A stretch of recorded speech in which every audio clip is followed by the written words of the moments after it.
Hello, I hope you're well. It is I, Lost Wolf, and yesterday we started off looking at the box and manuals for Ultima 4. We're gonna finish that today, and we might even get to make a character. I want to make two just to show you the difference between the one way of making a character and the other way of making a character.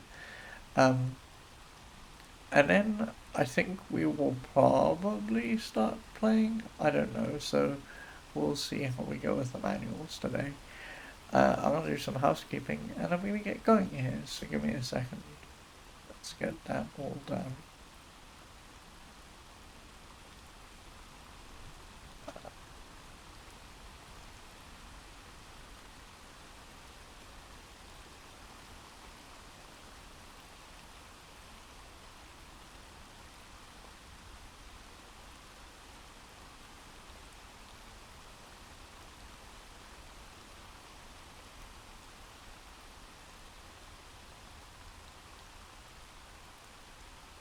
Okay, we should be good. Let me do this. Okay, and then let me kill this as well. Let me just get our manual something going, because that's kind of what we were doing last.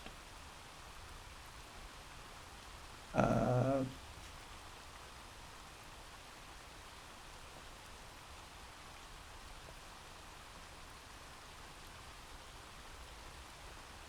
is this the right manual? I don't think so, actually.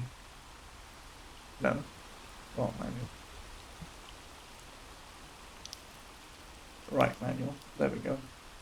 And we are right at chapter 5. Exactly like I threatened. Aha! Okay, so I want to get it so that this is. There we go, okay.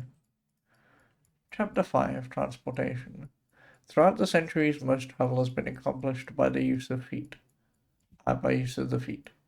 While this method lends itself to scenic hikes, it is a terribly slow way to journey from one end of a huge continent to the other. Getting around Britannia, which may never be without risk, could soon become easier.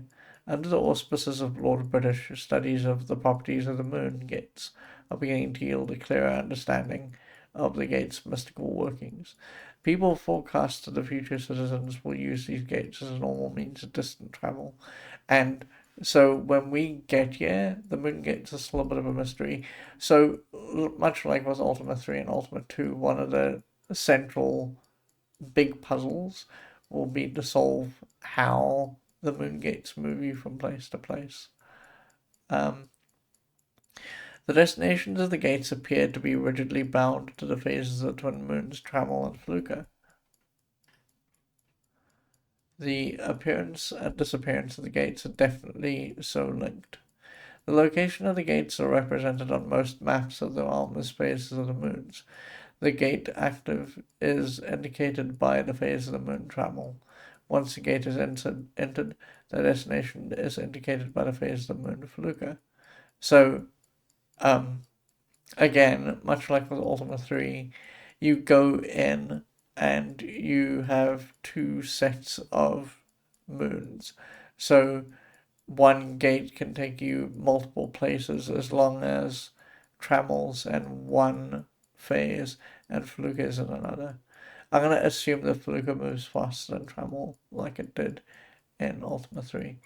Britannia is marked by 6 terrain types, each with their own features. Grass, the smoothest and easiest to travel on. The lush grass of Britannia serves to fatten its herds. One may pass here without any impediment.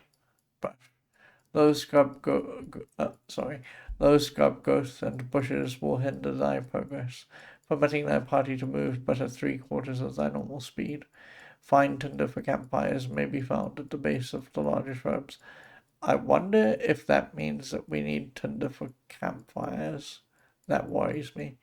First, the going is slow through dense woods with thy speed cut fully in half. The oak so dearly loved by the druids predominates here, along with healthy growths of ash and beech. There is quite a lack of visibility in the forest regions. This is an interesting sentence. We're going to see a thing, I think we see it in this game, that's going to be with the series for a long time. Hills. Hilly terrain, much favoured by those who raise sheep, will slow thee down considerably, so much so that none but the sure-footed mountain goat can move at more than a snail's pace. Marsh. The marshes and fens are particularly treacherous, and should be avoided at all costs. While progress is only slowed to half one's normal pace by the muck underfoot, the marshes give off poisonous gases which can severely harm members of the party. Mountains. Mountaineering is not a well-known skill in Britannia, so the mountains are closed to the normal traveller. There is also a lack of visibility over the mountains. Horses may be obtained in greatly speed travel on land.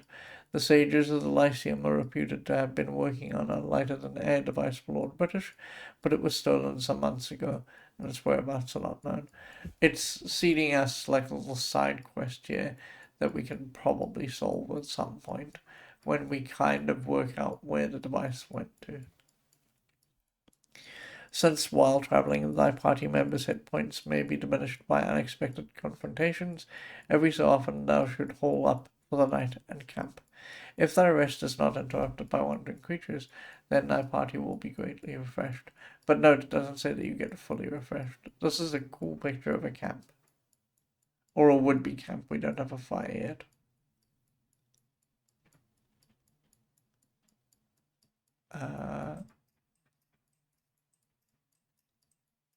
At sea, masterful control of thy ship is necessary for survival. Ships have powerful cannons, but they can only fire broadside. To learn seamanship, thou must understand the ways of the water and the wind. The ocean is made up of 3 types of water. Large waves mark deep water. Small waves indicate shallow water. Tight ripples show where lie shoals, too shallow for ships to pass over. Remember that a change in wave size signals approaching land. This will aid thy navigation. The winds of Britannia blow very constant in a given direction, then shift to a new direction for another long period, which is frustrating, and hopefully it won't be too frustrating like it was in Ultima 3, but I don't have high hopes, and Ultima 3 was very frustrating. This fact allows the skip over ship to sail strategically. If the ship is facing in the direction of the wind, such as sailing east against an east wind, then the ship's progress is at its slowest, a quarter speed. If the ship is sailing with the wind, as in sailing west with an east wind behind thee, then the ship's speed is faster, 3/4 speed. It is only when one tacks across the wind that the ship reaches maximum speed, such as sailing north or south against an east wind, full speed. Strive to maneuver thy ship so as to bring either the port or starboard batteries to bear before creatures or pirates can close and try to board. Thy ship has armor, which, if reduced to 0, will cause it to sink, and thy party shall perish. Oh, so there is a magic number, and this does actually happen. That's frustrating. A captured pirate ship can be used. Where is that sentence? Here. A captured pirate ship can be used in place of a badly damaged ship. Practice near shore until thou develop seafaring legs. The ship's cannons also serve for firing upon land-bound creatures. Beware, some of the land creatures have the power to fight and can pursue thee over the waves. Oh, interesting. Oh, sorry. Have the power of flight.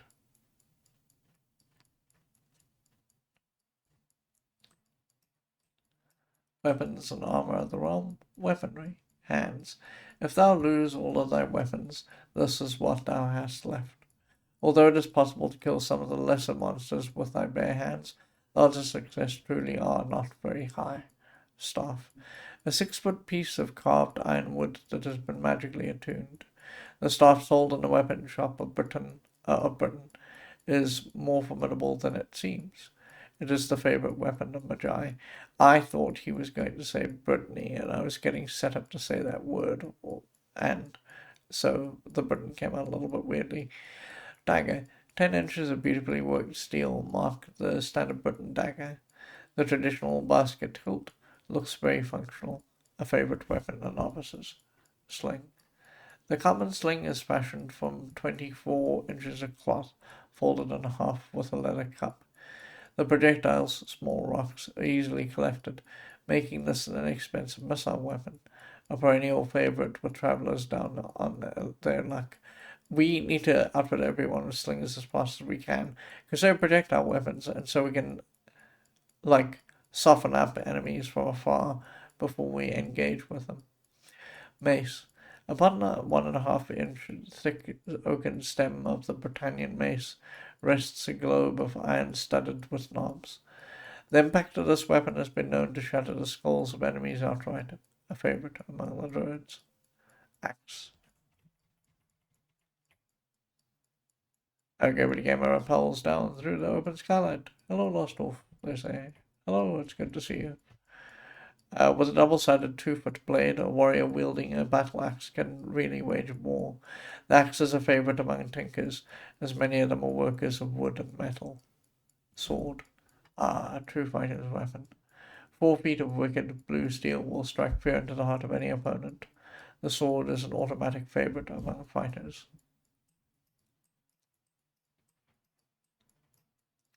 Bow. A truly competent long-range weapon. Get thy enemies before they can get thee. The Britannian bows are made from the finest yew wood. Each long bow is hand-rubbed and ornamented with horn rocks on the tips, a favorite among those with poor armor. Crossbow. Now here is a real missile weapon. The impact of the crossbow will stop a rampaging troll. The crossbow is traditionally made of mahogany with carved maple veneer on the sides depicting Lord British's device, the silver serpent, a favorite among bards for the singing of the crossbow's string. Flame oil. The use of flasks of flame oil constitutes an innovation in Britannia. Any of the 8 great professions can use it. The wielder casts the ignited oil in a chosen direction, creating a corridor of flaming oil which lasts several minutes. Any enemy entering the field of flaming oil suffers burn damage for each turn past the inferno, a favorite weapon among those badly hurt and in need of rescue, a last-ditch defense. Halberd. 7 feet of stout wood topped with a blade of deadly steel.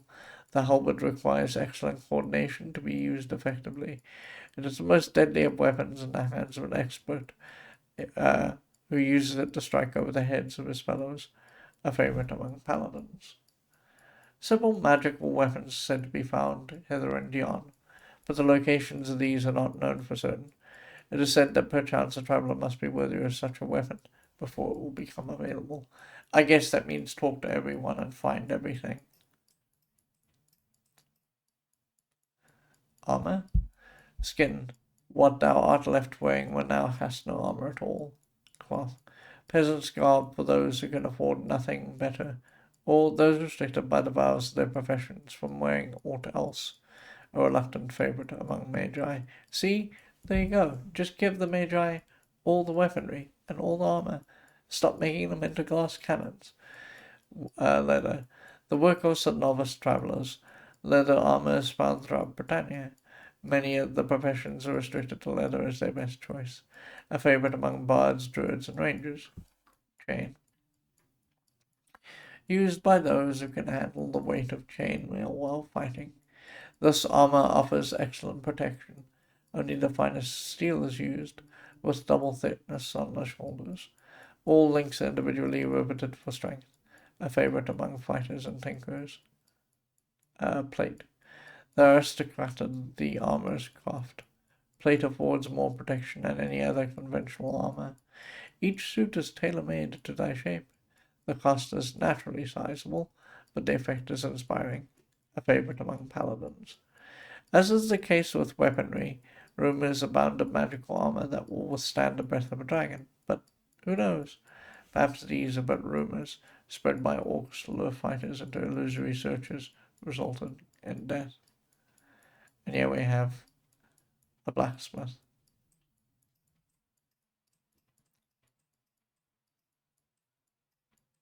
magical arts. This is a cool little picture here too. Most of us understand only those things we can see and feel.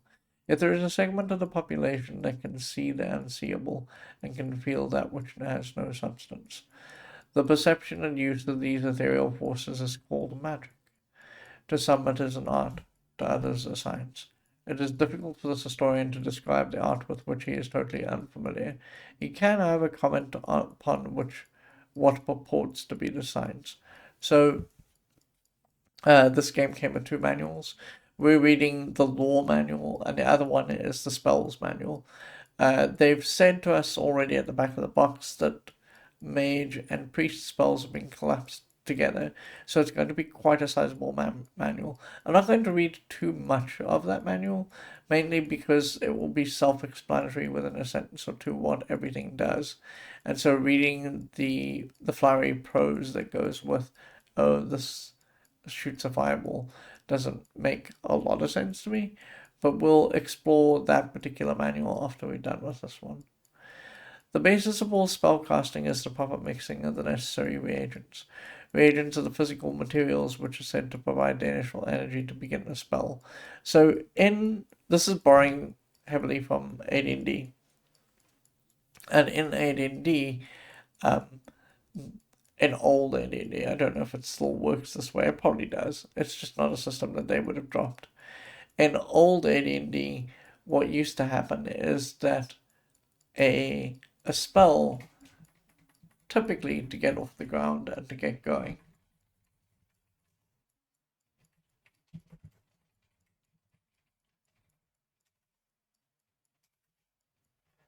uh,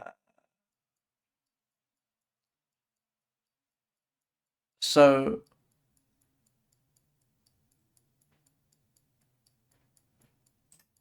I'm just looking for there's a specific abbreviation I'm looking for.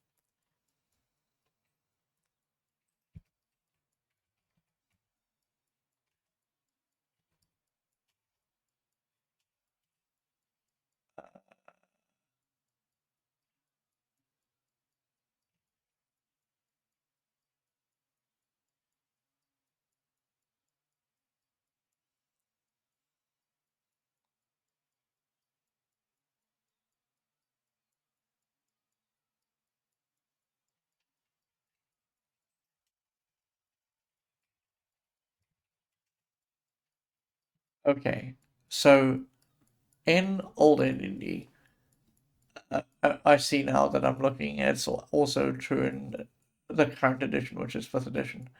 So the abbreviation is VSM, and what that stands for is vocal, and then somatic and material components. So a verbal component is what it says in that term. You do an incantation, and the spell might begin as long as you have the other two components. If the other two components are necessary. Um, there is a material component in a lot of spells, which is what they're talking about here. The reagents are what you need to get the spell off the ground, along with the verbal incantation. So let's say you need a piece of paper and you need a pen, let's say to write something. And as you're doing your incantation, you're writing on a piece of paper with a pen. That would be your material components to get the spell off the ground. The somatic is, I want to get this right because it's been a while since I've thought about it this way.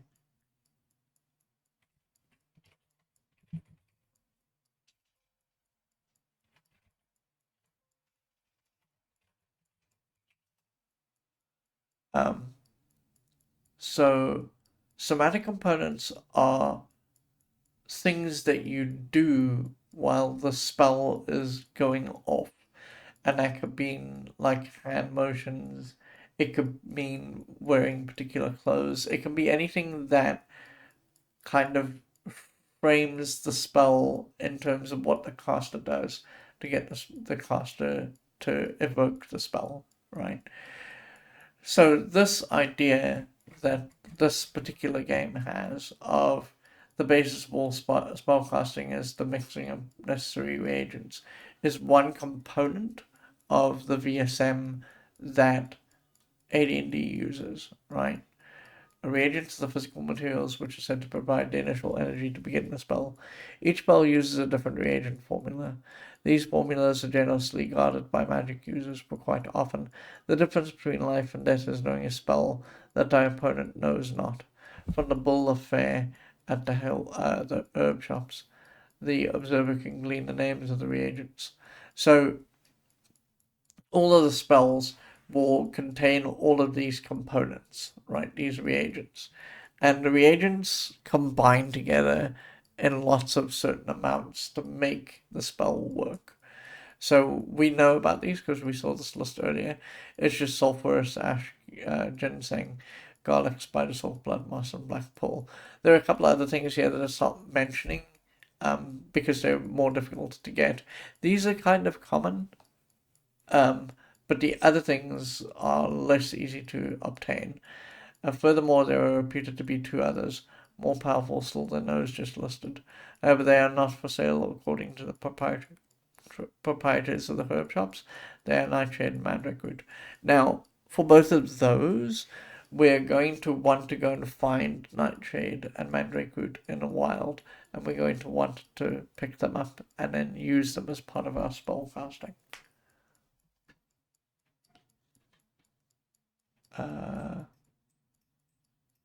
Only certain classes of the 8 major professions have any talent for magic. Some are quite strongly endowed, such as magi and druids, while the paladins, bards, and tinkers and rangers have but a little power. Fighters and shepherds have no magical ability at all. In fact, magi are so tuned to the special energy that comprises magic that when they cast a spell, a blue aura glows around their head and shoulders. We won't see this in game, it just won't happen unless someone's made a mod for that. But that will tell you that this is a good spellcaster if we were really in the world of Ultima 4.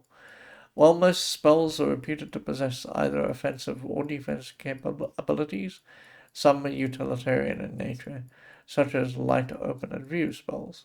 The rare Aeromancer can harness the power of the winds. An ancient scroll on display in the Library of the Lyceum tells the different types of energy fields created by means magical. It lists the following fields and discusses their properties. So again, just like in Ultima 3, we're going to encounter fields like this and we're going to have to find ways of turning them off. Sleep, a green field that may bring sleep to anyone who passes through it. Lightning, a blue field that serves an impenetrable barrier which inflicts damage upon any who touch it. Flame, an orange field that imparts massive damage. I apologize for yawning in your ear. An orange field that imparts massive damage upon those foolish enough to try and cross it. Poison, a violet field of noxious vapors that poison anyone passing through who is not quick to hold their breath. Whether these fields may be controlled by magic is uncertain. However, the scroll was concerned with the tale of a wizard's battle. One can only ponder whether the writer survived the encounter. I think that's it, yeah. Okay, bestiary. I'm not going to read everything about the bestiary, but there is one thing I want to point out with every bestiary entry. You'll see here that it says bat, non-evil, Cyclops, evil. This is important because it ties into one of the things that we're going to keep on doing in the game. So we're going to want to keep the bestiary handy because we're going to want to learn what is evil and non-evil for reasons that I'll go into when we start playing the game. We're just going to scroll through most of these. We got Dragon over there. It's amusing to me that I think these are alphabetical.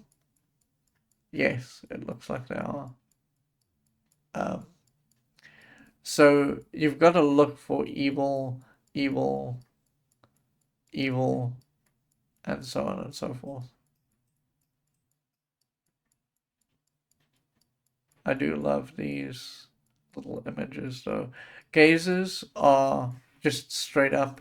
So in AD&D, there's, and we've seen one before because if you recall, we played Baldur's Gate Dark Alliance, and in the beginning stages of Baldur's Gate Dark Alliance, we went down into a thieves' hideout, and at the bottom of the thieves' hideout, there was like what this game would call a gazer, because again, they just didn't want to get hit by the copyright fairy, because AD&D has a similar thing called a beholder. So, they're crossing their I's and dotting their T's. Well, the other way around, really. They're dotting their I's and crossing their T's. I think gremlins, if we read them, they're going to steal food. Yeah. Oh no, I don't want these in the game. Uh, this is new, and we'll keep seeing these over and over again. Headless. Headless, another evil being best suited to terror and destruction. The Headless is indeed a creature of nightmares. Many travelers fled in abject horror at the sight of these headless torsos bearing down upon them. I think we can infer from this that they're evil. Oh, it says another evil being. Sorry, I'm so stupid. I should have just read the description properly.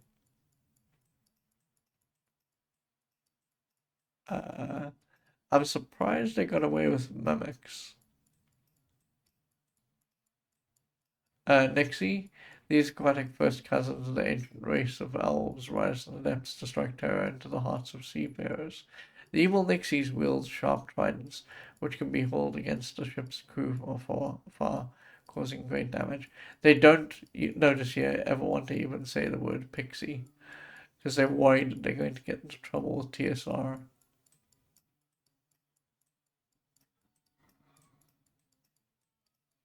Okay.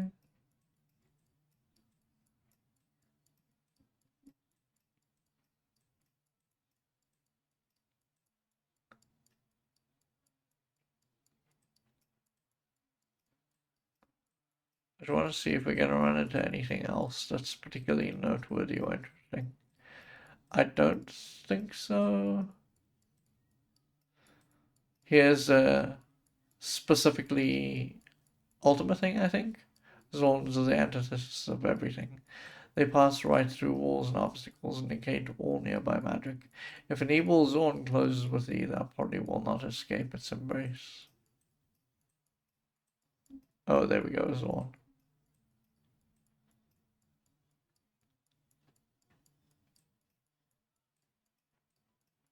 Lords of the Evil Dominion. And then we have Balron here. It's funny that they don't actually label Balron. They've been so good about labeling everything else, and then suddenly here they're just like, no, we'll give up. We got Balron and Devil, so this must be Balron and this must be Devil. There's, I guess, distance between these two ideas. Balron is a Balrog, and demons is demons. But I don't know how much distance there really is. Balron. It is believed by some that all of these marshals are evil were destroyed when the Triad fell. Okay, so they're just borrowing this from Ultima's North 1, 2, and 3. Sure. If any do exist, it would be better for one to quit life itself than to face the fury of a Balron. The ancient scrolls describe them as flying creatures, which cast devastating fireballs, as well as weave massive enchantments that once felled entire armies. Devil. These flying lieutenants of evil may sweep offshore and chase thee across the waves. They are powerful magic users and should be avoided at all costs. Devils are particularly fond of torturing their victims when opportunity arises. Okay. The skills of combat. The historian is a man of intellectual pursuits and therefore little acquainted with the ways of combat. For the following information on such skills, we're deeply indebted to the Master at Arms of the Order of the Silver Serpent. Before fighting, be certain that thou art properly equipped for the ensuing fray. Dost thou have the proper weapon and armour? If not, then thou must equip thyself anew.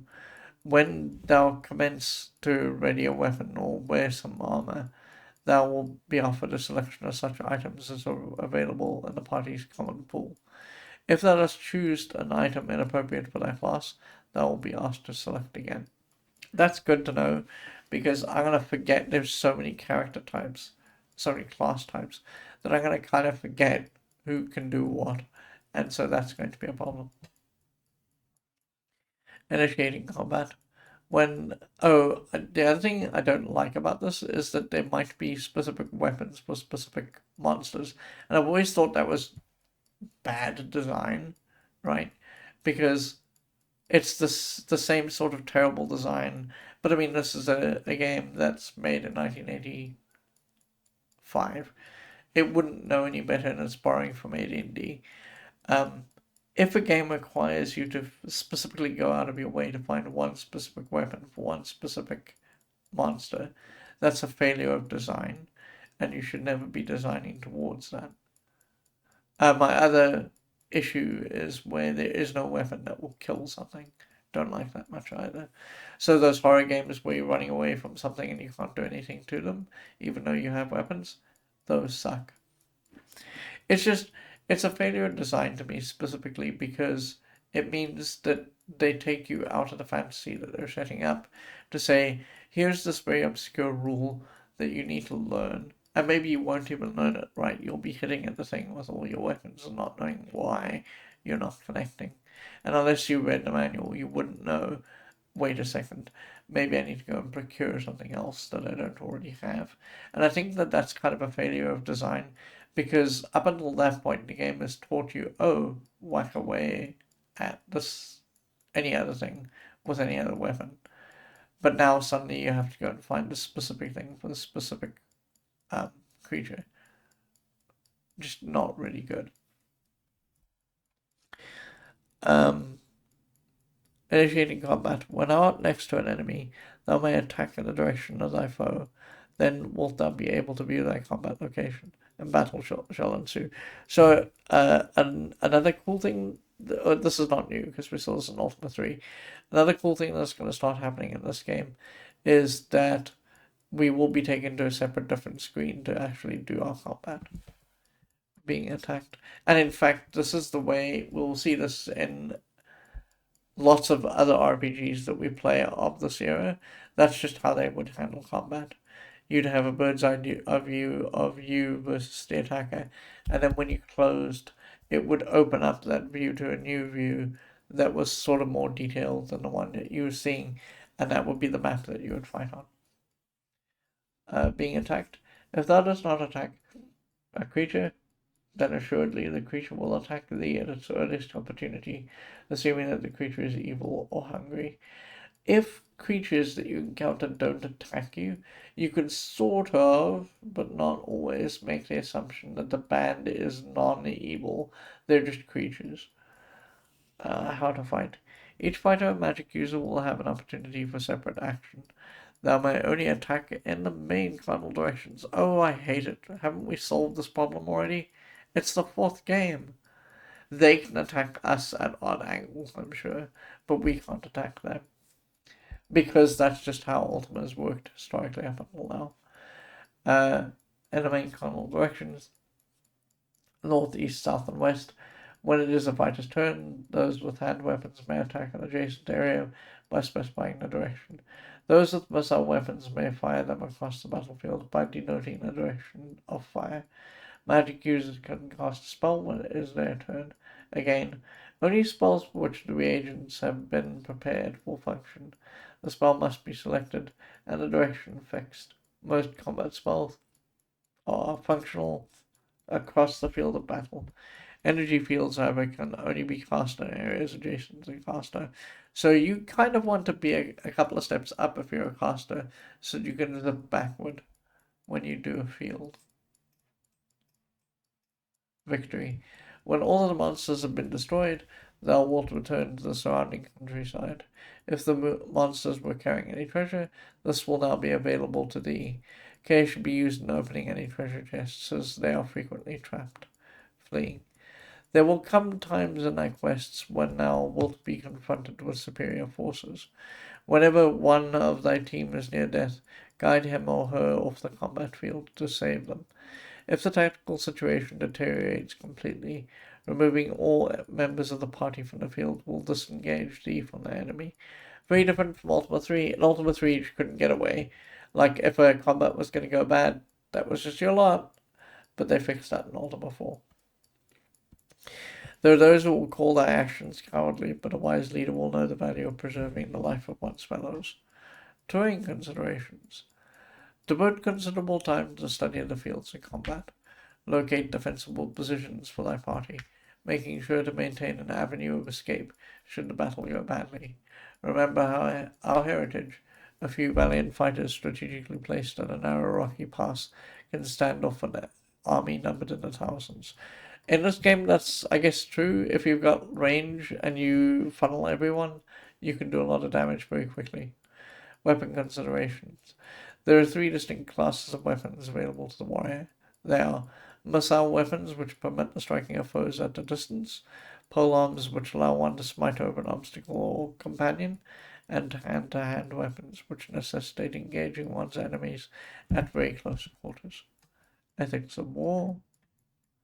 Do not feel that it is thy birthright to slay everything that walks, flies, or swims.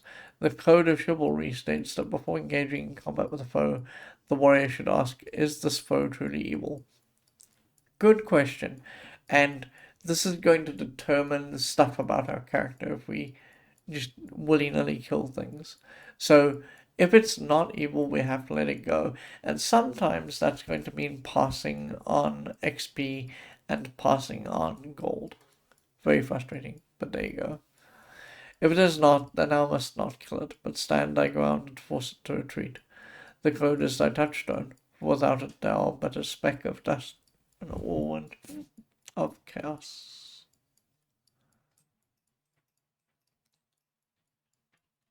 Modern civilization and our universe.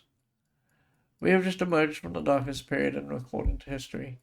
With the vanquishing of the tide of evil, we need no longer anxiously watch our backs, for fear that evil will fall upon us in the first unguarded moment. The stability achieved by this new age, or by the new age, seems to herald a golden age of peace and prosperity. This sort of lasts for all of Ultima 4, and then in Ultima 5 things start getting dire again, but for vastly different reasons than before. And then Ultima 6 again, things get weird. So this golden age is sort of a golden age in tone, but not really in substance. What kind of people will inherit this new age? Surely our destiny is not to perpetually fight as warring tribes throughout all time. Is there not a higher calling, one worthy of our efforts and capabilities? If one accepts that the next era of human growth should not be fostered through aggressive territorial expansion, then a possible answer emerges. We must turn inward. Of late, a small group of inquisitive philosophers of the Lyceum have been asking such questions of each other. While their musings seem quite radical and new, they're worthy of consideration. Is living a life of virtue. Here's an important word that's going to crop up in this game over and over and over again. Virtue is going to be like sort of the backbone of how you play this game. An essential element of civilization, or can society survive the test of time without such principles? How might we ensure the long-term continuation of our newfound peace? What systems of laws and ethics will ensure the continued happiness of all our people? Why doth evil stalk in the world, and can it ever truly be vanquished? If the public set of ethics which evolved from the days of primordial survival is impure, how can we achieve a clean foundation upon which to build a life of virtue? Given the premise that to understand purity one must strive to be so, how does one strive for that which cannot be understood? If our true purpose here is to achieve a balance with our surroundings, as is suggested in the ancient scrolls of the library, How can we face nature without first facing ourselves? Meditation seems to hold the key to perspective. In a transcendental state, one is freed from the shackles of modern living. The whole of the universe resonates with thee, and thou dost feel for once as if thou dost belong to a greater whole. Yet all too soon the meditation ends, and thou dost return from this brief glimpse of the sublime to the daily need for survival. Again, this is very much intrinsically a thing that the game is going to make us do. It really wants us to slow down and touch grass. It is time for all to put aside their warlike ways and begin fighting the evil that lurks within themselves. It is far too easy to sit and espouse the path of virtue, yet never set foot upon it. The ancient rule of treating others as thou wouldst be treated thyself takes on new meaning when put in the context of universal harmony. We must become living examples of our beliefs. And this is the idea around which this whole game turns. And this is why I was saying when we talked about the box, this is the kind of game that I think that if you played it in the correct time frame of your life, it would mean a lot to you. There are, because this game is very wound up with the idea of virtue and with the idea of understanding virtue and living virtuously. There are problems with the virtues, and in fact, the fifth and sixth games sort of go out of their way to point out that some of the problems exist if you don't really think even too hard about what the virtues are. But for this specific game, the virtues are pretty pure. We're going to see that they're intrinsically, if we examine them philosophically, sort of clashes with some of the virtues, but they're there and they're set and they undergird the entire play of this game. How does one begin to first walk along this new way? Do road markers exist if we but open our eyes to see them? To be at peace in all areas is a state only achieved by an avatar. Is such a state attainable by any human, fallible as we all are? The true answer can only be found by those who quest forth in the search of it. For who can see the end of the path before beginning the journey? Yet it is also written that for each person the path is different. Perhaps the seeker of wisdom and enlightenment should begin by visiting Lord British, for his knowledge of the ways of the land is great. This sentence again is going to haunt us a lot. It will come up again in the 9th game, and we will hate it.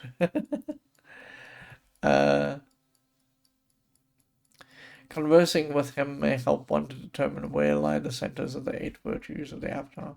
And here, the sentence here, is what we are trying to do. We're trying to get to the 8 virtues of the avatar and become an avatar. That is kind of our goal in this game. Many philosophers hold the opinion that the path is in reality but a series of separate small paths. Each minor path leads to the fulfillment of an aspect of ourselves. Treading one of these minor paths may be construed as a life's goal, and many people have debated which is the most advantageous to follow. Yet it is not the whole much greater than the sum of its parts? Take up the challenge, and tread not one but all of the minor paths, in thy search for enlightenment and perfection. Perhaps only then wilt thou find the beginnings of the great path. The quest of the avatar awaits. It is not thy heritage that thou dost seek, 'tis thy destiny. And then we have an afterword here. Afterward. As an addendum to this work, I, Lord British, would like to speak of the quest of the Avatar mentioned in these pages. The quest of the Avatar is the search for a new standard, a new vision of life for which our people may strive. We seek the person who can become a shining example for our nation and guide us from the age of darkness into the age of light. We have sent this message out to the farthest reaches of the known universe. Indeed, we have even spoken across the void of time. Is there one who can complete the quest of the Avatar? Many have tried already, and have met with partial success, becoming enlightened in more than one of the 8 virtues of the Avatar, but none have attained the true state of being an Avatar. The secrets of the Avatar are buried deep in the hearts of both our people and the land in which we dwell. The search will be arduous, and the one who shall succeed must be able to assemble all the parts of the great mystery in order to solve the quest. Gaze upon the device portrayed on the facing page of this tome. Learn it well, for that when thou dost gaze upon it again, then shalt thy life's quest be revealed. Lord British, and then they're going to show us a particular diagram. This particular diagram, again, is super important. It's important for this game. It's important for every subsequent game, especially 4, 5, and 6. And once we play through the game, we will learn how this particular diagram fits together with the idea of the 8 virtues. But you can sort of see what's going on here in one sense. Like we got this triangle, which is 3. We got these 3 over here, which is 3. We got 7 there. And then the whole thing makes up one big bolus, so that would be 8. And that's kind of what we're headed for. Our Lord British would like to thank R. Adams III for his invaluable collaboration on the plots of the Great Quests and for his writings contained within this manuscript. So when we saw Kyle the Younger here at the beginning of this manual, that's just R.O. Adams writing the manual. Further thanks go out to Dave Albert for his writings contained within the Book of Wisdom and his editing of these works. Dennis R. Lober for the magnificent illustrations within the text. And he also does the cover illustrations for these games. He does them, I think, up until 5. I don't want to lie. I think up until 5, every Ultima cover is a Dennis R. Lober cover. Patricia Hunter and Marsha Muse for their graphics works found in the game. Chuck Bush and Steve Muse for their programming aid when I needed it so desperately. Kenneth W. Arnold for his masterful music on those versions in which it is contained. So the PC speaker version, the PC version didn't initially have music, I don't believe. People have subsequently ported music in. And that's kind of what we're going to be hearing when we play the game. Bob McMillan, Brendan McSheffrey, John McSheffrey, Jeff Hillhouse, Donna Gagney, Julie Rapoli, Richard Garriott, and Robert Garriott for their time and insights during the playtest. It's funny that Richard playtested his own game. Robert Garriott is his brother. And I think that's the end of the manual. Is it though? Yes. Okay. So I'm going to take a 10-minute break. We're going to come back. There's one other manual that I want to sprint through very quickly, which is the spells manual. And then we're going to actually look at the play manual, which I've just gotten from a collection, because that will teach you how to play the game, which is sort of important. The reference card is helpful, but not all-encompassing. So we're going to look at the play manual, and then we're going to start a game, and that will kind of be the last thing that we do today. So I will see you in 10 minutes.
Okay, I am back.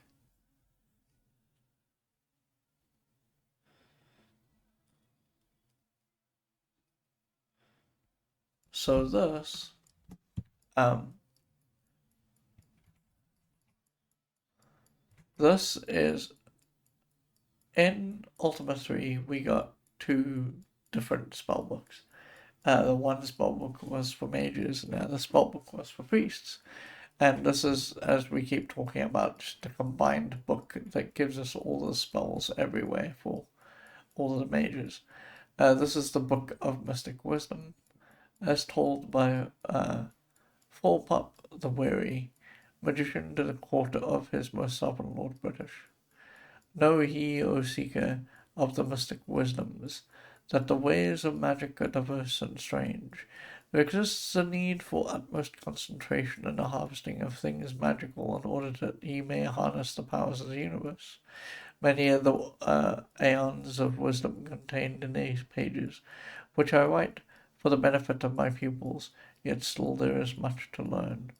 This is a very sort of subtle note that you will get some spells in this book, but you won't get every spell. So we will have to do some experimentation to figure out what's going on with other spells that we don't have. All magic is accomplished by the use of means both human and of nature, for true magic is but the melding of human will and natural force. Without the human voice started the chant, no spell may be cast. So here we are seeing this AD&D idea that we talked about vocal. You have to do an incantation in order to get these spells off the ground. Yet without the proper natural catalyst, no spell may be effective. We've got the verbal component, we've got the reagent component. We just don't have somatic components because I don't think they do that in this particular version of the spellcasting system. Thus, magic is twofold. Yeah, they're not going to have semantic anything here. A balance struck between nature and humanity. Let us examine both aspects here, beginning with those natural substances known as reagents that lend the power to the words the spellcaster. Sulphurous ash. I'm not going to read these. They are lore entries essentially. It's sufficient to say that you need sulphurous ash to make specific spells. Uh,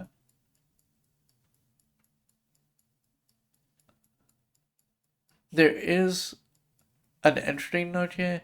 It may be purchased from any reputable purveyor of magical goods and is useful in casting of energy fields and magic missiles, as well as in spells requiring a quick burst of light or a sustained glow. So this here is going to be the basis of all of our energy fields that we ever make. So if we need to make energy fields, we need to have sulfurous ash on our person to get that done. Ginseng, sure. Garlic, sure. Spider silk, sure. Blood moss, sure. Black pearl, nightshade. And you'll notice again the rule of eights because there are 8 of these again. So that 8 motif is just running through the whole game like a river.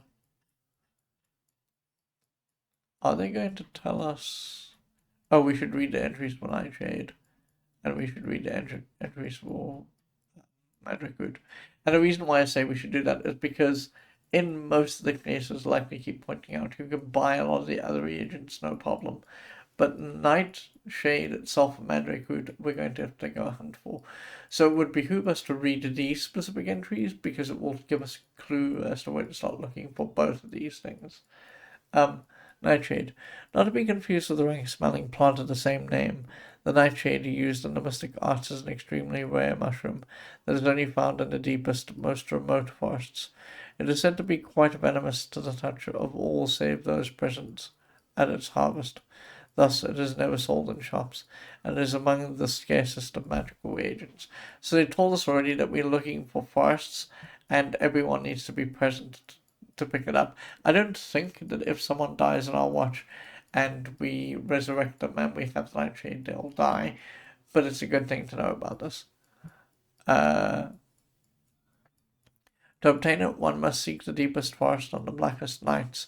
So it's telling us also here, this is the one other thing, that in order to pluck the nightshade, we will need it to be the so we will not have a full moon. We will have quite the opposite. Okay.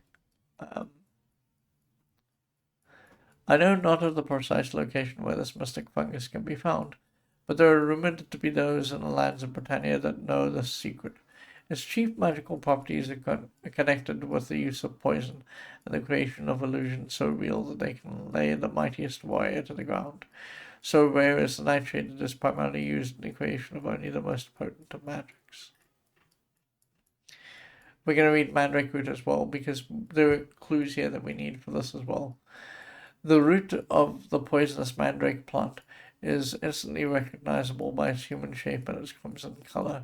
It is said that the sap runs blood red when the plant is cut down in order to harvest the root, long prized for its narcotic and purging effects when consumed in minute portions.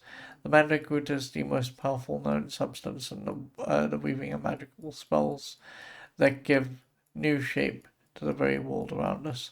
The variety of mandrake root used in the mystic arts is found only in marshy terrain. So the one is forest, the other one's marsh, where the root can thrust deeply into the earth. The more earth that must be moved to retrieve the mandrake root, the more potent its effect in the magic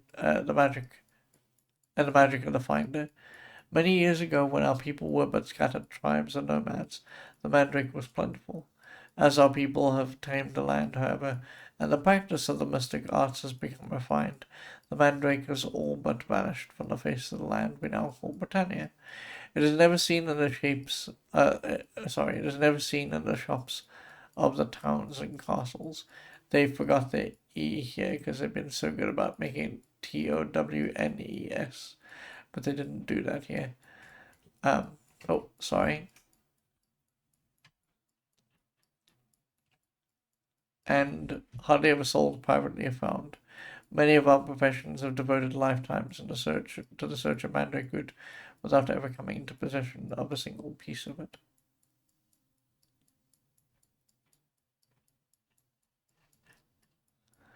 These, then, are the 8 mystic reagents used in the weaving of enchantments. Again, 8. Some are readily available, while others are costly or must be hunted and harvested by the mage that intends to use them. Guard well your supply of these magical components, for without them there can be no magic. Use them wisely, as he must use the force that they unleash. Remember that magic is to be used only for the cause of righteousness and for the greater good. Should you use the mystic arts for personal gain or vengeance, be prepared for the desertion of your powers. So now the game is going to teach us some spells. Awakened. Should you or any of your fellows ever be so unfortunate as to come under the influence of a magically induced slumber, the use of a spell of awakening will often alleviate the condition. It is a simple spell which may be cast by the beginning student of the mystic arts with little effort or cost. It requires the use of ginseng for its healing qualities and garlic in order to ward off the coming of sleep until the victim's body has returned to its normal cycle of wakefulness and rest. Blend the 2 reagents carefully and apply the mixture to the brow of your sleeping companion and chant "Levate" loudly. So I wanted to read all of this one specifically, not for any other reason than it's the first spell, And because it's the first spell, it's teaching us a whole lot of little things that we did not know. One of the things that it taught us here is that when I read Awaken, so some of these games have camps where you rest, and in the camps you can be ambushed, right? So when you get ambushed, it may be that some of your characters might still be asleep when the ambush occurs. I was worried that Awaken here was going to be a spell that would be necessary to wake people up from slumber if we got ambushed. But no, it's just someone induced sleep while we're doing combat, and now you want to wake them up. The other thing that we learned from this description is that we learned the two bits and pieces that we need to make Awaken, and between sessions, not like now, because this is essentially homework. There are a couple of things that I want to get done that we got for Ultima 3. And one of them is a list with all the spells and the reagents that we need to cast the spells, so we know exactly what we need to go and look for. The other thing that we also learned here was the spell name is called Levate, or actually not the spell name, the incantation. I don't know if this is necessary to use. I don't know how removed from Ultima 3 this game is. Ultima 3 just let you pick a spell letter, and that would be the spell that you were casting. I don't know if this is going to want us to type in Levate. We'll see.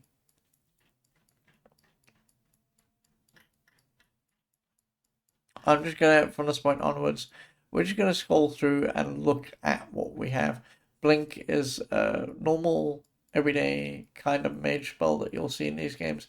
It will take you from one spot to another spot.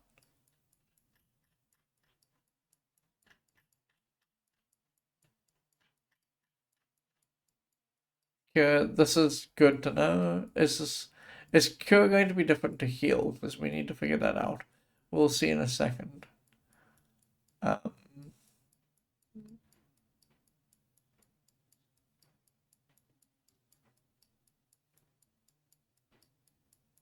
Yeah, this is just curing from poison, it looks like. Yeah, it is just poison. So cure and heal have been separated out. We need ginseng, and this is an important spell, and if we're a mage, we're going to want to learn it immediately. So it's garlic and ginseng.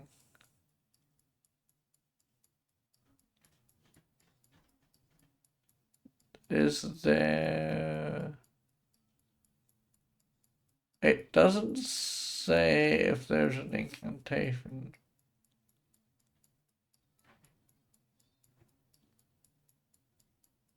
I mean, I'm not reading carefully, so maybe there is.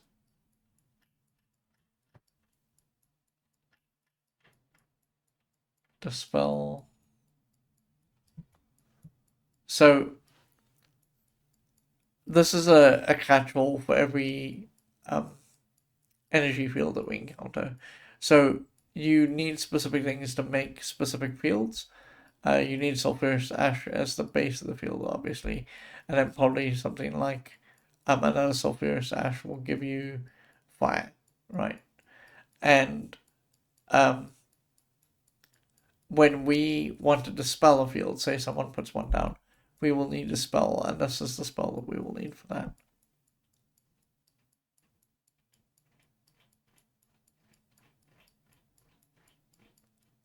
Energy field, there we go. There, here. Energy fields are the reagents necessary in the casting of these energy fields are sulfurous ash for the burst of creation, spider silk for the binding of forces to a single spot, and black pearl for the launching of the spell to a spot away from he who works the magic.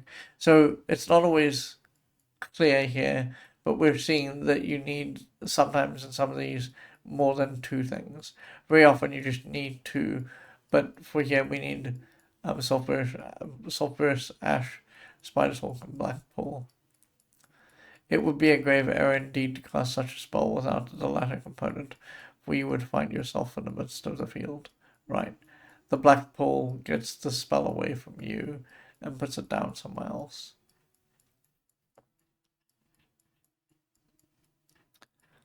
Fireball is what it says in the tin.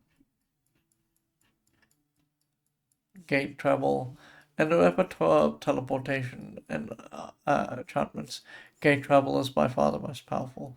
This is because it not only utilizes the reagents and chance of most magics, but also the power of the gates, the moons that control the very oceans and tides. The moon gates are located throughout Britannia and appear only at certain phases of the twin moons, Tramal and Fluga. To cast a spell on gate travel, one must speak the name of the moons as reagents are stirred. As the enchantment takes effect, the spellcaster and any companions will be instantly carried to the location of the desired moon gate. This is our fast travel spell. This is actually great because one of the things that bugged specifically Ultima 3 down a little bit was having to memorize the spots of the gates. And so this sort of negates that. It has been a long-standing tradition among the practitioners of the mystic arts to zealously guard the secret of the components of the gate travel spell. It is said that revealing these reagents will seal the use of the gates to the one who divulged the key. Of course, none have dared to speak of them, for fear of losing one of the most powerful and exhausting spells in the lore of enchantment.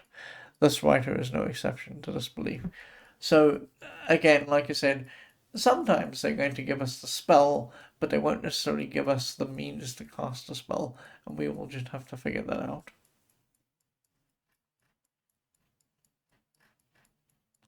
Yeah, heal and... It's true, heal and cure are separated out. Ginseng and spider silk.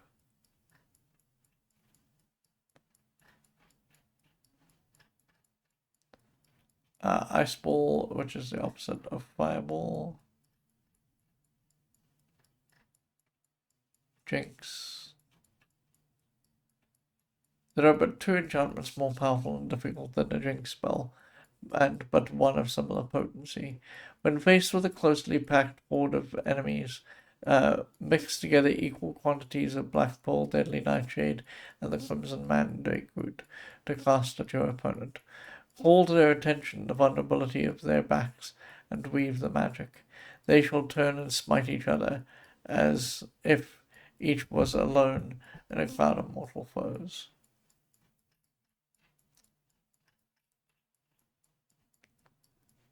Kill, we know about this. We used it a little bit in Ultima 3. Light, sure.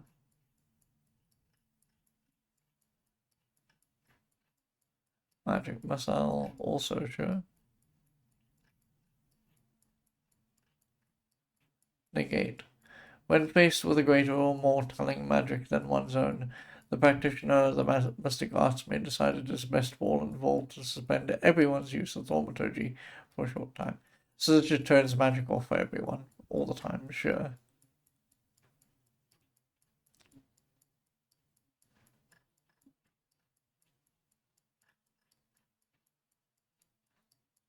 Open, yeah.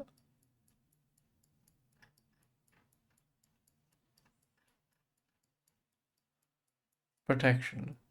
There are times during the heat of battle when one finds the best form of offense to be naught but a good defense. So it just puts a little bit of a plus protection on our people. Quickness, this speeds people up.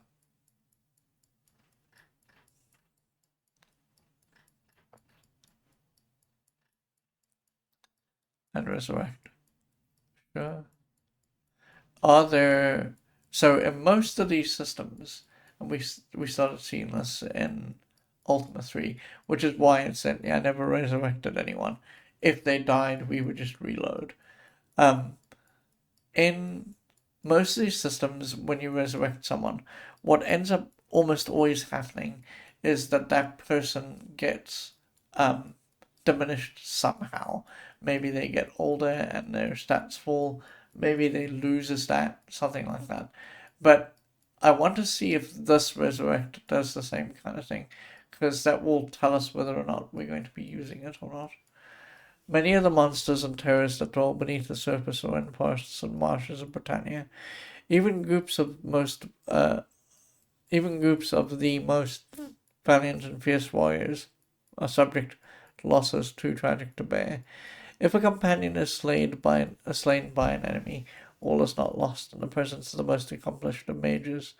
There exists a means to bring back a companion from the land of the dead, not as an unholy once dead being, but as a living, breathing creature of flesh and blood, restored to life, albeit in an extremely weakened condition. Oh, okay, that's already not good. Each wizard must needs determine the components of this enchantment that work best with their own magic. For the combination is said to be unique to each spellcaster. What is known about weaving this, the most potent of all enchantments, is that it requires the spellcaster to scatter the reagents to cover the victim's body, while calling out the name of the slain companion in a voice of thunder. This magic is extraordinarily taxing, and rare is the mage who can continue to weave spells without rest once this enchantment has been successfully cast. So this doesn't seem as dire as the Resurrect in Ultima 3. I'm going to assume, kind of blithely, from what we learned here, that we will just go down a whole lot of magic points, and they will not have their full health pool when they get resurrected.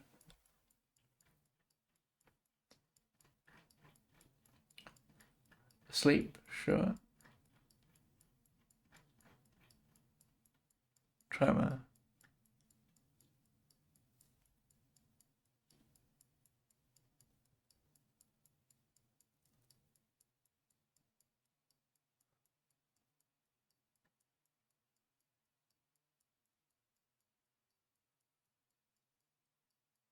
The very earth will tremble and quake beneath the feet of your enemies, and they will fly in terror, save those that are swallowed up entirely by the very ground itself. No spell in the lore of the mystic arts has as much power to strike fear into the hearts and minds of those that suffer its mighty impact. But use this enchantment wisely, for it will leave you as weak as a newborn babe.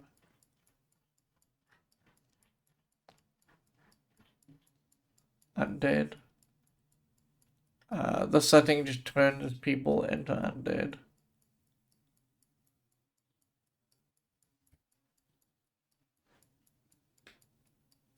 I wonder if there's going to be turn undead as well.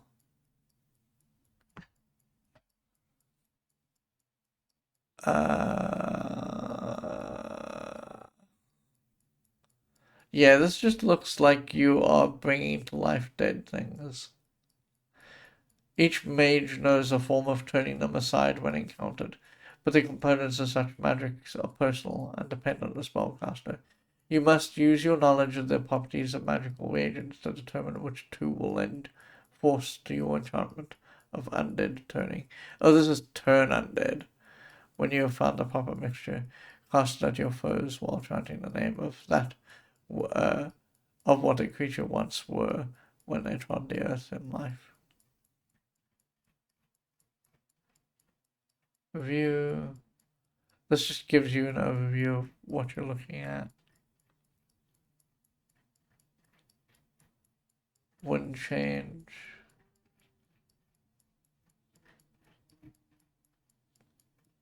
Is it? This takes you out of a dungeon. Yes.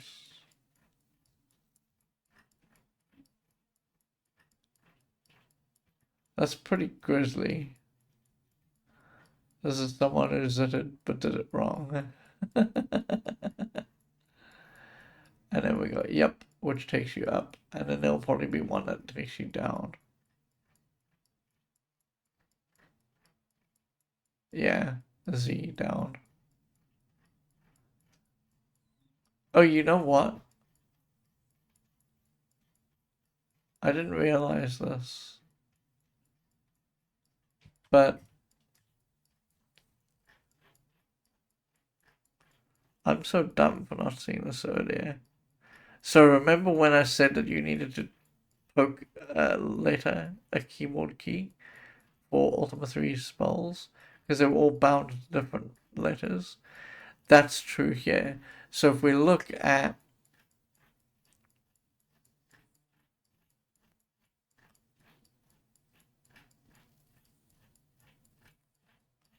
that's the reason why they are in the manual the way they are. A, that will be the first spell that we can cast at A. We don't know how much it will cost, but we do know that it's A. And then the next one is B, and then C, and so on. That's why they had, like, a regular manual would have put cure and heal together, but because this is going alphabetically, it's so C is the cure spell and B is the blink spell, and so on and so forth. Okay, let's swap spots here again. So the very last thing I want to do before we actually get to the game itself is I want to just look at the actual game manual. This is not going to be as interesting looking as the manuals that we've had before, because this game got released multiple times over and over and over again. And in the first release, the only thing that was in the manual, in the box for playing the game, was the reference card that we saw. Reference card isn't super helpful. So in subsequent editions of printing this game, they made a proper user's manual that you could use to sort of figure out what you're doing when you're playing the game. And that's what we're going to look at last year.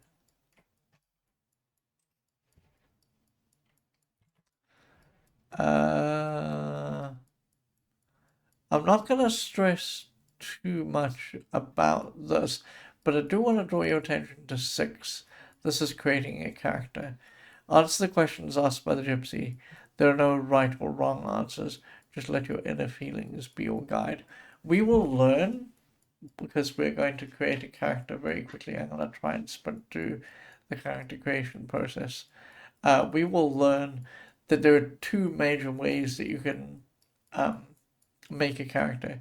You can go with follow your feelings, which is probably the correct way to play the game, quite frankly, um, because you get the character out that you put in by answering the questions as truthfully as possible.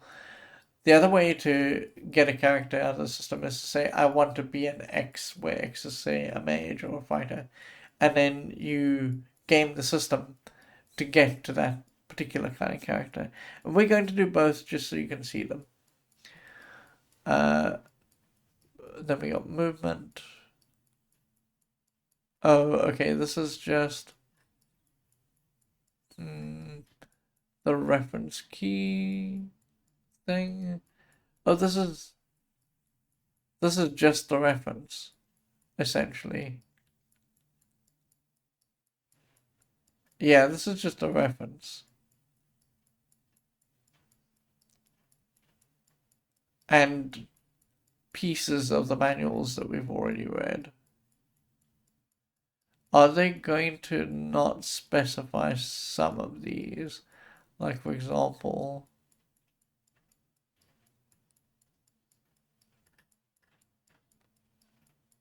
resurrect. Yeah, each wizard must determine the components of this enchantment that work best with their own magic. So this is just yanked right out of the spells book.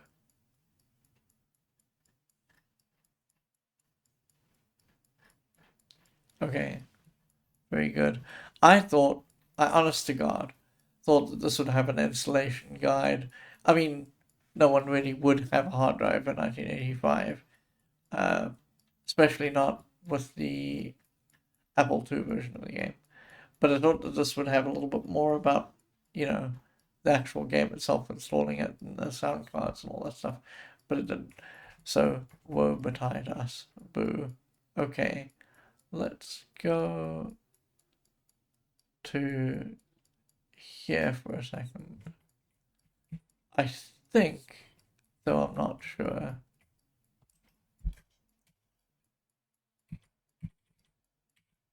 Oh, I want to show you this super quickly. We're not going to get involved in it, but I want to show it to you very quickly before we actually play the game. As with all of these very heavy-handed RPGs and adventure games,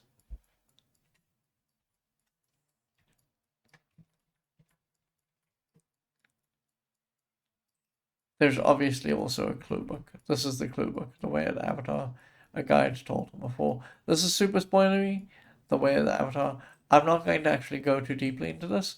I just want to prove to you that, hilariously, there is a guidebook.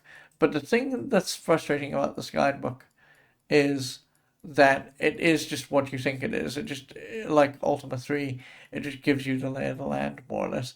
There are other things it tells you, but there you go. There is a guidebook. Um, how long is this guide? Yeah, C22. It's not going to be super in depth. Um, I'm going to read this address from Lord British so we can sort of see it. Hail, seeker on the path of the Avatar. I, Lord British, welcome thee and salute thee for thy courage. Within these pages thou shalt find all manner of wisdom and information concerning the land of Britannia and the quest of the Avatar. Read on carefully, but hearken well to my words. The one who shall tread the path of the Avatar to full revelation is not only brave, but honest and full with compassion for all living things. Britannia needs one who can show how to fight the forces of evil found both outside and within the individual. Our hopes and prayers are that thou might be the one. For thine edification, I have collected in these pages the writings and creations of the Lyceum's most illustrious cartographer, Mercator, as well as the reminiscence of the valiant warriors Iolo and Chimino, who have explored all of the known dungeons in the realm. Let their words help guide thy footsteps on thy most perilous quest. So this, again, is just literally going to be like the Ultima 3 guide, a collection of maps. It isn't going to be very exhaustive. When we've done at least looking at somewhere, like if we've gotten through Castle British, for example, we will come back here and we will look at this just so I can show you what I mean. Don't let me forget, because I will probably forget. Okay. Let me get us here and get rid of this. I just want to make sure that I've shown you everything that I'm meant to show you. Uh,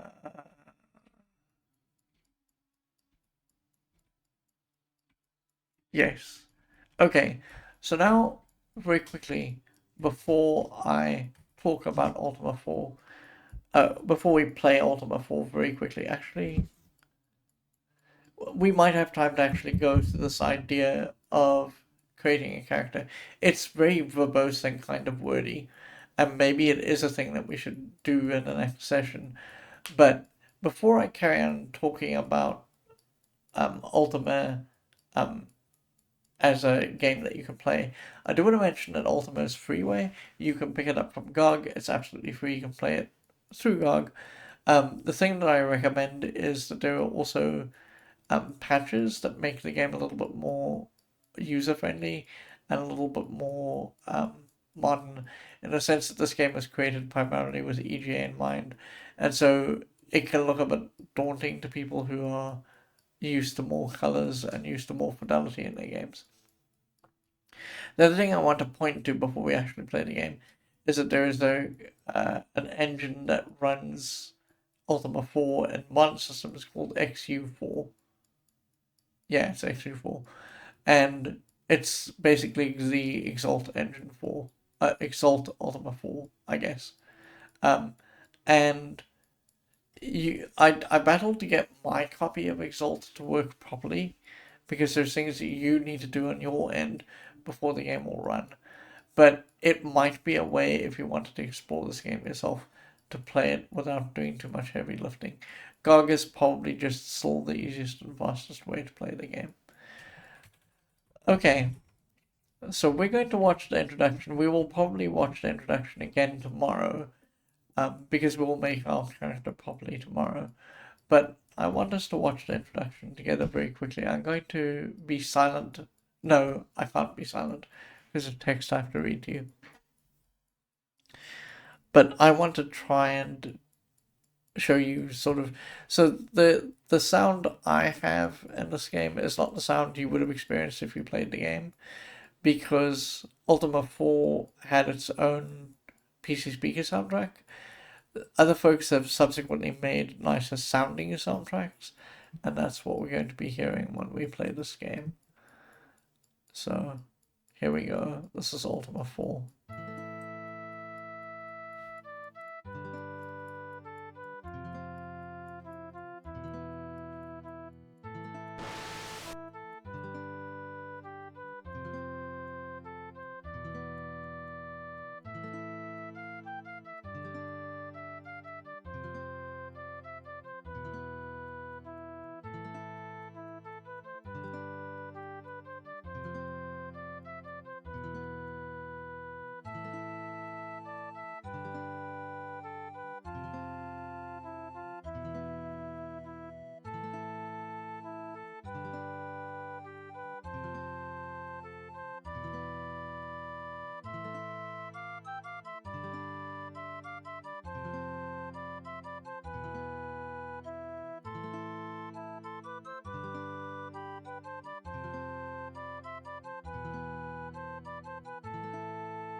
Thank you. Okay, so we got options here. Oh. Oh no. Ah! Have I done something wrong and terrible? I may have done something wrong and terrible. I may have crashed the game. I may have crashed the game. Very good. Immediately, we did that, crashed it.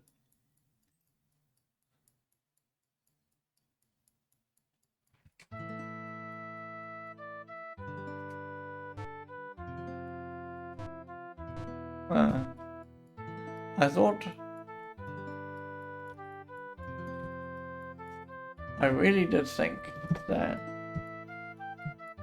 up and down would be the way to go. Hold on.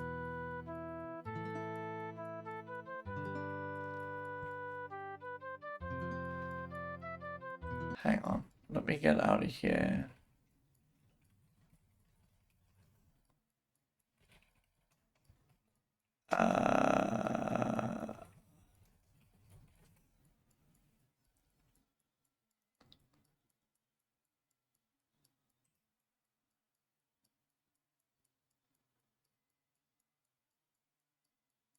Oh, okay.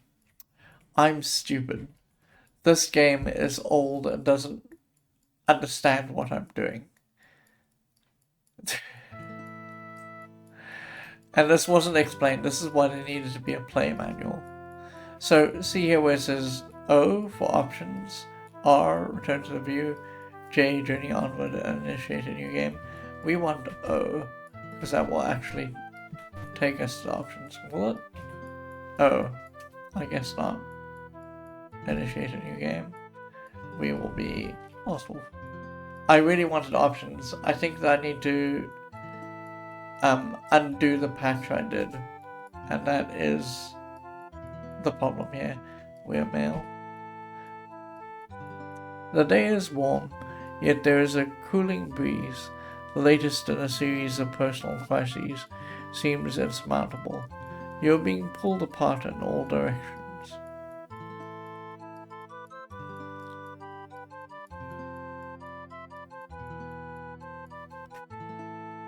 Yet, this afternoon walk in the countryside slowly brings relaxation to your harried mind. The soil and strain, the soil and strain, that should have been toil and strain, I guess, of modern high-tech living begins to wash off in layers. That willow tree near the stream looks comfortable and inviting. The buzz of dragonflies and the whisper of the willows swaying branches bring a deeper peace. Searching inward for tranquility and happiness, you close your eyes. A high-pitched cascading sound, like a crystal like crystal wind chimes, impinges on your floating awareness. As you open your eyes, you see a shimmering blueness rise from the ground. The sound seems to be emanating from this glowing portal. It is difficult to look at the blueness. Light seems to bend and distort around it, while the sound waves become so intense they appear to become invisible. The portal hangs there for a moment, then, with a rush of imploding vacuum, it sinks into the ground. Something remains suspended in midair for a moment before falling to earth with a heavy thud. And we approach it. Somewhat shaken by this vision, you rise to your feet to investigate. A crude circle of stones surrounds the spot where the portal appeared. There is something glinting in the glass. Oh, I 100% know why this is not displaying the way I thought it would. This is the EGA version because I was an idiot and moved the VGA version out. Whoops, I'm going to have to fix that. You pick up the amulet shaped like a cross with a loop at the top. It is an ankh, the sacred symbol of life and rebirth, but this could not have made the thud. So you look again and find a large book wrapped in thick cloth. These are the manuals, obviously. With trembling hands you unwrap the book. Behold, the cloth is a map, and within lies not one book but two. The map is of a land strange to you, and the style speaks of ancient cartography. Gravity Gamer says, that is some ice in green. Yeah, don't worry. When we reload this tomorrow, I will fix that because this is EGA. We should be seeing this in VGA. Or, actually not VGA. No one ever drew it in VGA. But we should be seeing it in nicer colors than what we have here. But I was an idiot and moved the VGA version of the game out of where it is now. And so we've just got this gross green here. The script on the cover of the first book is arcane but readable.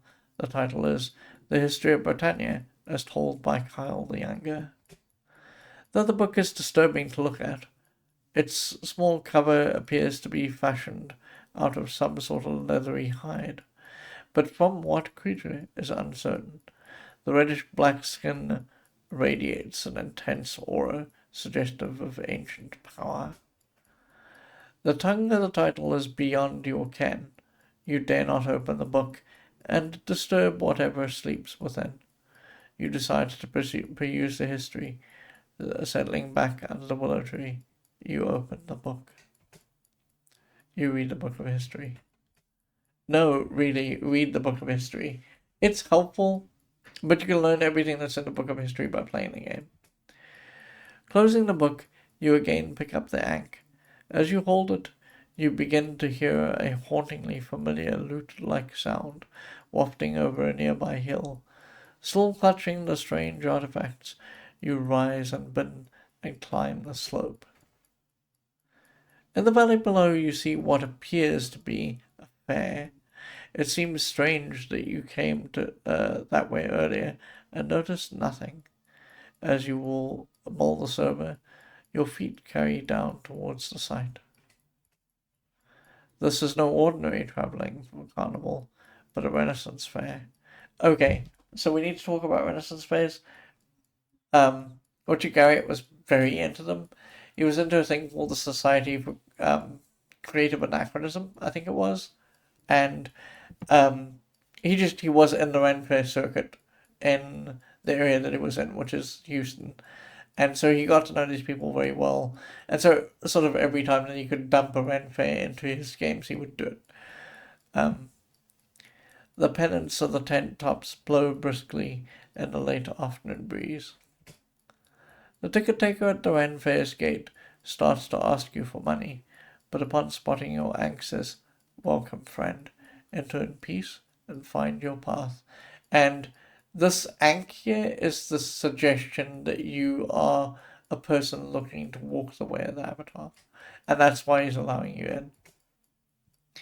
The music continues to pull you forward. Amongst the merchants and vendors, glimpses of fabulous treasures can be seen in some of the shadowy booths. These people are very happy. They seem to glow with an inner light. Some look up at you and pass as you pass and smile, but you cannot stop. The music compels you to move onward through the crowd. Through the gathering dusk, you see a secluded gypsy wagon sitting off in the woods. The music seems to emanate from the wagon. As you draw near, a woman's voice weaves into the music, saying, "You may approach, O seeker." You enter to find an old gypsy sitting in a small curtained room. She wears an anchor around her neck. In front of her is a round table covered in deep green velvet. The room smells so heavily of incense that you feel dizzy. Seeing the anchor, the ancient gypsy smiles uh, and warns you never to part with it. We have been waiting such a long time, but at last you have come. Sit here, and I shall read the path of your future. Upon the table, she places a curious wooden object, like an abacus, but without beads. In her hand, she holds 8 unusual cards. Let us begin the casting. So, we're going to go through this naturally one time, in which we will puzzle out the ramifications of what we're looking at, and we will create a character, and we'll get into the game, and we'll look at the stats immediately. Then we're going to do this again, but we're going to do it with more clarity and focus and produce a character. And we won't necessarily play that one, but I do want to show you that there are multiple paths through this specific character creation. The gypsy places the first 2 cards upon the table. They're the cards of valor and sacrifice. She says, "Consider this." So, there are 7 questions in total. We will get questions from all of the virtues. The virtues, as we can see them right now and know them, are valor and sacrifice. There are others. We will learn of them as we go. But when we pick one of the other, we will be losing the other one. So when we pick valor, we immediately lose sacrifice, and so on and so forth. A mighty knight accosts thee and demands thy food. Dost thou A. valiantly refuse and engage the knight, or B. sacrifice thy food unto the hungry knight? I I don't think either of these, and I've always thought this about all of these questions, by the way, these aren't nuanced enough answers, and we'll see this over and over again. So when we see this question, we have to pick what kind of person we are, but there's no nuanced enough version of a person that you can make with this. So sometimes you just have to go for broad strokes, right? The problem with this is, as we will learn, I I don't like either of these answers, but I'm more inclined towards sacrifice than towards fighting. Valiantly refuse, because that sets up an engagement with the knight. Now you could make the argument, and I guess I'm going to make it here because I want to go for valor, that engaging with the knight doesn't mean fighting with him, but talking and maybe sharing your bread. Sacrifice seems a little bit more like a thing I wouldn't necessarily do. But again, I would much rather talk it out with a knight, so we're going to go for valor. There's a reason why in this questionnaire you want to avoid sacrifice as much as possible, but we'll talk about that when we go for a actually guided character where we want the specific end to show up. So we go A. The gypsy places 2 more of the cards upon the table. They're the cards of compassion and honor. She says, "Consider this." And again, we're learning more about the virtues. We have had valor and sacrifice. Now we're seeing compassion and honor. Thou art sworn to uphold a lord who participates in the forbidden torture of prisoners. Each night their cries of pain reach thee. Dost thou A. show compassion by reporting the deeds, or B. honor thy oath and ignore the deeds? This is very much an A thing for me. I would never want people to suffer like this. The gypsy places two more of the cards upon the table. They're the cards of justice and spirituality. She says, consider this. And again, these are just more virtues, justice and spirituality. Thou dost believe that virtue resides in all people. Thou dost see a rogue steal from thy lord. Dost thou A. call him to justice, or B. personally try to sway him back to the spiritual path of good? Now, I'm a little bit more inclined. We don't know what the thief's situation is. I'm a little bit more inclined towards spirituality, where we sit down, we talk to him, we find out what's going on. Maybe he doesn't give this lot of money back, but maybe the next lot of money he thinks about and pauses and he works through his problems. And maybe that's what we need to be doing here. So I'm going to go with B. The gypsy places two more of the cards upon the table. They're the cards of honesty and humility. She says, consider this. Again, honesty and humility are just things that you can choose as as virtues. Oh, I up. No, I don't apologize. You get out of here. You're a robot. I was almost going to apologize to you, but no, I'm not. I have a report too. They were selling viewers and stuff. I don't think you guys saw that, but if you did, please feel free to just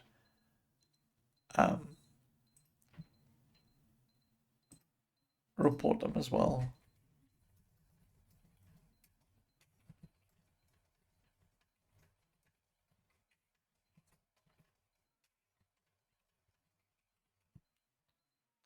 Okay, sure. Consider this. Thy lord mistakenly believes he slew a dragon. Thou hast proof that thy lance felled the beast. When asked, dost thou honestly claim the kill and the prize, or be humbly permit thy lord his better belief? So this assumes that we're a serf, and it sort of assumes that we are beneath the lord.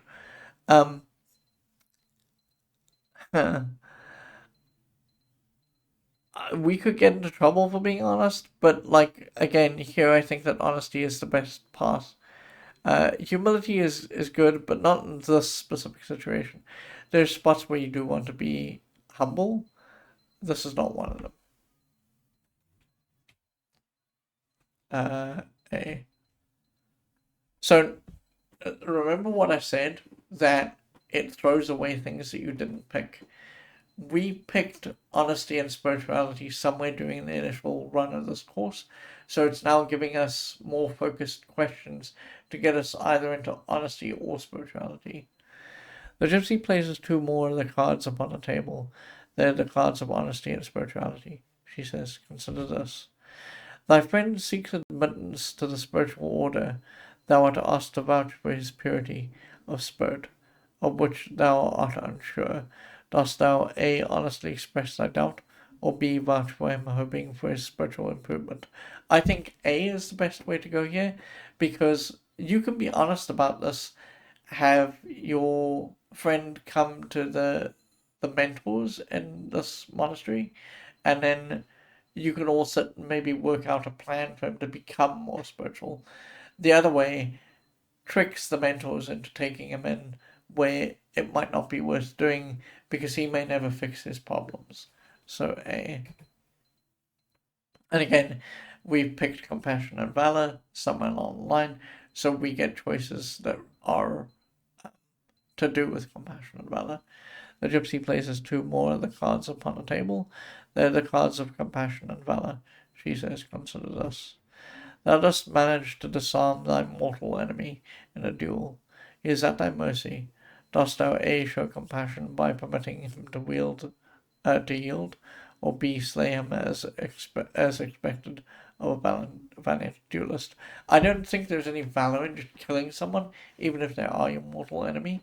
In this case, I mean, like, there are some mortal enemies that you definitely want to do this to. Um, some really awful people that we've seen throughout the ages. And that would be a guy that I would just happily go, oh, well, sucks to be you at this point. But for 99% of the other people, sure, I think that we should be compassionate. Maybe this is a fight that we didn't need to be in. Um, Maybe we're in an arena, like um, the uh, the Romans used to run. It's just not worth killing people. So, the gypsy places the last of the two cards upon the table. They're the cards of honesty and compassion. She says, "Consider this. Interested to deliver an encountered purse of gold, thou dost meet a poor beggar. Dost thou A. deliver the gold, knowing the trust in thee was well placed, or B. show compassion, giving the beggar a coin, knowing it were to be missed? B. A coin? Sure. B. All the way." With the final choice, the incense swells up around you. The gypsy speaks, as if from a great distance, her voice growing fainter with each word. "So be it. Thy path is chosen." There is a moment of intense, wrenching vertigo. As you open your eyes, a voice whispers within your mind, "Seek the counsel of thy sovereign." After a moment, the spinning subsides, and you open your eyes too. Oh, wow! We got so lucky. We're a bard, which is terrible. But we are, I think, right at the foot of Lord British's castle, which is not a thing that I was expecting to have happen. Because that makes the game super easy for us. But, okay, so I'm going to turn this down a very little bit.